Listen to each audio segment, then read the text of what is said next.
Hi there, I'm Ben, and these are the games we'll be getting as part of PlayStation Plus for the month of March 2021. And let me tell you, it's a great one this month. There's something for everyone, unless you like racing games, or sports games, or fighting games, or horse riding games. You get the point, there's a lot of variety here. As always, I'll be looking at these games from a trophy hunter's perspective and giving you an idea of what going for the platinum in these games will be like. Let's take a look. So let's start with the biggest game of the month, and that's Final Fantasy VII Remake for the PS4. Now the delay in this month's announcement makes sense, with the announcement of the free PS5 upgrade for this game coming out later this year being done yesterday. I will just mention, this PS Plus version does not give you access to the free PS5 upgrade later down the line. Sorry. Final Fantasy VII Remake was my first ever Final Fantasy, and I gotta say, it's a hell of an experience. If you haven't played a Final Fantasy before, I can definitely recommend it. This is a great one to start with, and they may be numbered, but the games actually have nothing to do with each other, so don't worry about missing anything from the previous ones. Trophy-wise, Final Fantasy VII Remake is a lot more forgiving than you may expect. There are no missable trophies. Having said that, you will still need to play the game twice, with the second playthrough being a dedicated hard playthrough.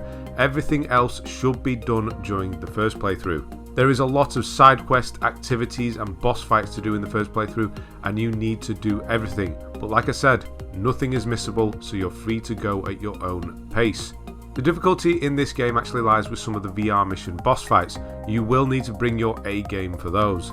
Now coincidentally, I have resurrected my website this week, and the last guide I actually wrote on there was for Final Fantasy VII Remake. So check that out if you want a full breakdown. The link to it can be found in the description, along with my Final Fantasy VII video playlist. Again, if you have never played Final Fantasy, give this one a go. The combat system is phenomenal. Right, switching gears, let's head over to the PS5. Maquette is a brand new puzzle game, and for that reason there's no information out there about the trophies yet, but the list has been revealed and it looks like a super simple one. Basically, finish every level and then speedrun each one. The speedrun trophies are per level, not one overall speed time. All of the times combined are less than an hour, so this one should be really quick and by the looks of it quite fun as well. The puzzles seem to be broken down into 3 different sized worlds, one inside the other. So if you're moving something in the small model-sized world, it moves the same thing in the larger world, allowing you to progress. I'm quite looking forward to a nice, relaxing puzzle game, and I have some guides planned for this one once I get my hands on it next week. Back to the PS4 now for Remnant from the Ashes. There's no other way to say this, well there probably is, but Remnant is a Souls-like. Now if you know me, you know I love the Souls series and the genre as a whole, but there is one thing that has put me off Remnant and the reason I haven't tried it yet. It's randomly generated. The way I perceive it is that you could play the game several times and not come up against a certain boss you may need to fight for a trophy because of the random nature of the game. As someone who likes to plan things out, this sounds infuriating to me.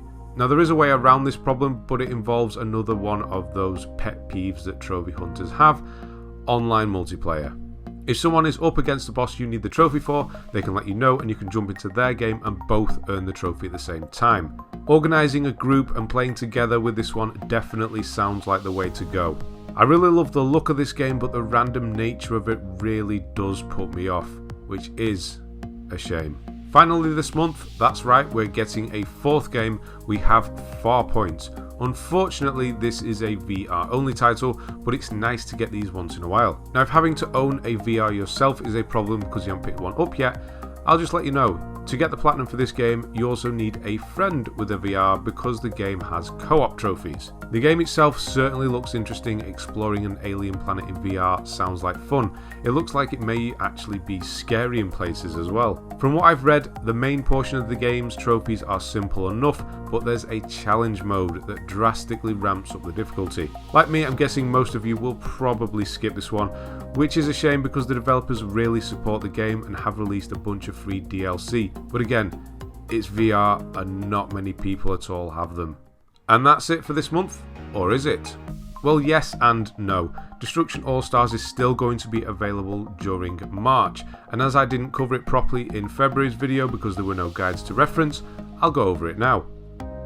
It's multiplayer and it's grindy. Right, thanks very much for watching, and I'll see you at the same time next month for April's games.